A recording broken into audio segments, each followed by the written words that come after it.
All right, and we are back here on the GSMC Football Podcast. And for the third part of the show, we're going to now get into talking about Mike Tomlin and his comments on Saquon Barkley, calling him the most significant NFL acquisition. And look, I think it goes without saying he's definitely correct. But I did also want to talk about some of the other acquisitions from this offseason and how they kind of stack up against each other. Now, a majority of them are running backs, as I was going through it during the break. But this is what he had to say. I wanted to get into Tomlin's comments here.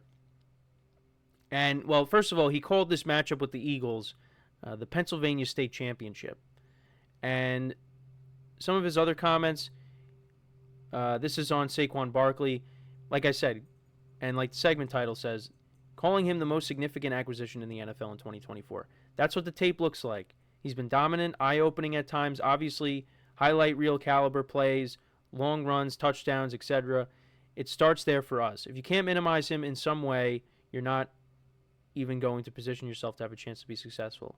And so obviously he's got a lot of our attention at the early stages of the week, but he can't have the totality of your attention. And yeah, and then he talks about Jalen Hurts as well. He says how Jalen Hurts is a top-notch quarterback, decision maker, leader, passer, escape artist. We have the challenge of working to minimize both guys and making the schematic decisions of what's required to do so. Now, we will preview this game tomorrow because that is one of the biggest games of the weekend. We have that, and we also have the Lions and the Bills, and both of those games will be played at the same time. So, I don't know what my local listens are going to be because I will be home to watch these games. But, my focus is going to be primarily on Lions-Bills because that could be the game of the year. But the game that we got with the Steelers and the Eagles, that also is enticing as well because both teams are playing really good football. And all the teams that I just mentioned, those four are in my top 5, minus the Chiefs. It's going to be a good football weekend. We got some good games on the slate. So, what I wanted to get into, though, is kind of talking about what he said about Saquon being the most significant NFL acquisition. Yeah, I think I would agree with that. But I wanted to talk about some of the other NFL acquisitions and how they, stack up. And like I said, a lot of them are running backs. And one of them is a team that plays in the Steelers division, and that's the Ravens, signing Derrick Henry. That is a significant acquisition. Derrick Henry has been awesome this year. Now, Saquon, I think, at this point has had the better year. But, I think at the beginning of the year, it kind of tilted in Derrick Henry's favor of which was the better acquisition. But now, the way things are, it's, you lean towards Saquon. But both were incredible acquisitions. Derrick Henry, he hasn't scored a touchdown in a couple of weeks. But, and also the Ravens were on their bye. But, before, he was scoring a touchdown every single week. It was automatic. And he has been everything as advertised when the Ravens brought him in. It really has been fun to watch him and Lamar Jackson in the same offense. And definitely does give opposing defenses fits. And we'll see, how the playoffs unfold when they get there. But, that was something that, was a match made in heaven, was the Ravens and Derrick Henry. He's been awesome. And then you look at some of the other running back acquisitions as well. Josh Jacobs to the Packers. He's been awesome. He's been a touchdown machine as of late, too.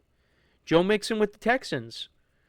He was injured this year, got hurt in week 2, but when he's played, he's been a difference maker on that offense. Although the Texans have been disappointing this year, C.J. Stroud's kind of taken a step back. But Joe Mixon, he's had a bounce back season. Last year he was good too, but this year, he's a top running back right now, the way he's playing. And had this player not gotten hurt, you could also put him in the conversation too. Stephon Diggs. Stephon Diggs was having a good year before he got hurt with the Texans. Now, again, I'm not saying, the guys that I'm mentioning, Saquon Barkley's number 1, but, I'm just mentioning some of the other guys as well. And maybe this would be a top 5 list at the end of the year. Stay tuned for that because we're going to have to get creative when we get to the off season, how to fill up some spots here. So, yeah, no, a couple of acquisitions by the Texans. Unfortunately, Diggs got hurt. And, I think had he not gotten hurt, maybe C.J. Stroud wouldn't be struggling as much. I don't know. That's just me. Because, he was missing him. He was missing Nico Collins. At least you got Nico Collins back. But if you had all three wide receivers with them two and Tank Dell, that would we really didn't get to see that much of it.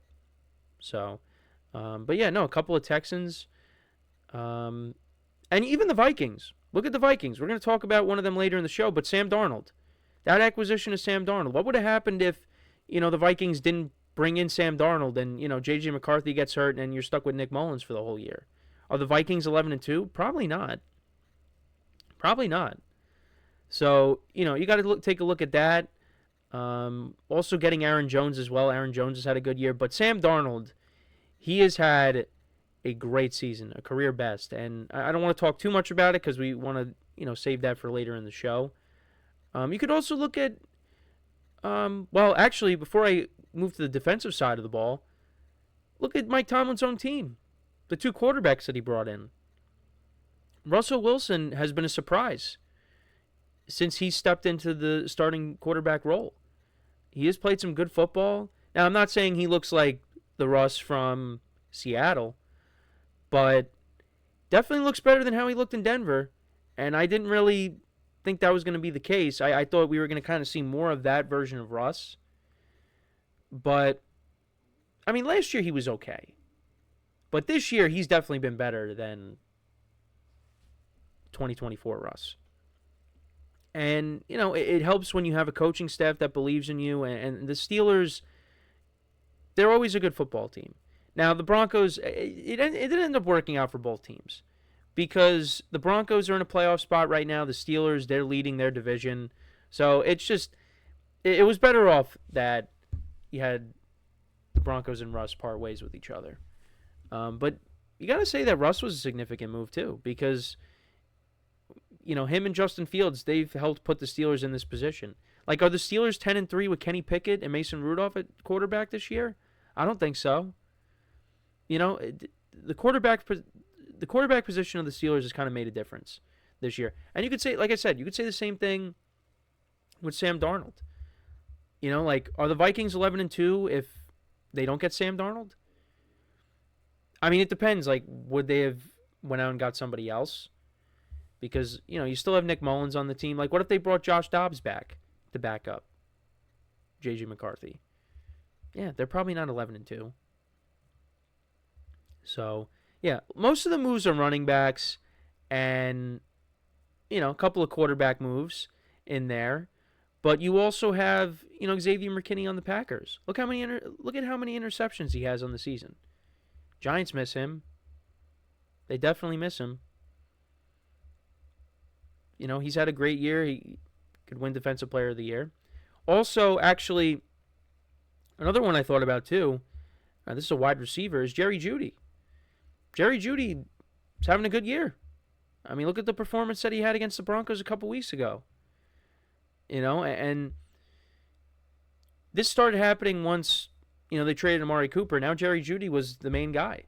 And, the Browns are hoping that he continues this for years to come. They signed him to that extension. So that was a, that was a solid move for the Browns. That's looking good right now. I mean, we'll see who's playing quarterback next year. I mean, he had that big game because, Jameis Winston's the quarterback. He doesn't have that game with Deshaun Watson and how he was playing before the injury. So, yeah, no, that was a good move by the Browns. I'm trying to think of any others that I'm missing. I mean, the Bears, getting Keenan Allen and DeAndre Swift, but that hasn't really been that significant. Now, those two players have had good games. Keenan Allen has started to be more productive in recent weeks. DeAndre Swift as well. But, yeah, not as significant as some of these other ones. I know Keenan Allen made a comment recently. It's either he's going to stay with the Bears or he's going to try to go back to L.A. So we'll keep an eye on that. But I'm trying to think of any other moves that I might be missing. I mean, I didn't really factor in rookies. I mean, because, they did acquire teams acquired rookies in the offseason. I mean, the rookie quarterbacks, Jane Daniels. The Commanders are in a playoff spot right now, and he's one of the main reasons of that. I didn't expect the Commanders to be in this spot at this point, but he's made a difference. But that's pretty much it though. I pretty much ran through all of them, but Saquon Barkley is at the top. Now, I'm gonna maybe do a list of the top acquisitions from the offseason. Most of them are going to be running backs, but I did mention Russell Wilson and Sam Darnold, and they're pretty significant because I think if you don't have those two guys, if you're the Steelers and the Vikings, and you kind of run it back with what you had last year, or maybe if you do something else, maybe you're not in the position you're in right now. Now it's funny how the Steelers are leading their division at 10-3. The Vikings have a better record than them, but they're a wild card team, and that's how good the NFC North is. That's a credit to that division. So, but yeah, Saquon Barkley, he's number one. He's number one right now. But there are some other players out there. They make their case, and running backs, they got put back on the map from this offseason. I also didn't mention Tony Pollard, Calvin Ridley. They also, from going to the Titans, but Ridley hasn't been great this year, but that's also because the quarterback position hasn't been great over in Tennessee. Tony Pollard's actually had a decent year for the Titans, but that's pretty much all the main offseason acquisitions. So Mike Tomlin, his statement is valid with what he said about Saquon Barkley, and they're going to have their hands full trying to stop him on Sunday when the Steelers take on the Eagles. We will preview that game tomorrow because that is one of the biggest games of the weekend. That, the Bills and the Lions. So those will be the individual games that we preview, and we got a full slate on Sunday because there are no more buys. So, yeah. But let me know what you guys think about what Mike Tomlin had to say. Who do you think is the most significant NFL acquisition from the offseason? I think most people are going to say Barkley, but maybe you think it's Derrick Henry. Maybe you think it's Sam Darnold. I don't know. So when we come back from our next break, we will continue to talk about the Eagles. We'll talk about A.J. Brown and Jalen Hurts' response to some of the comments made that there's, beef going on between these two guys.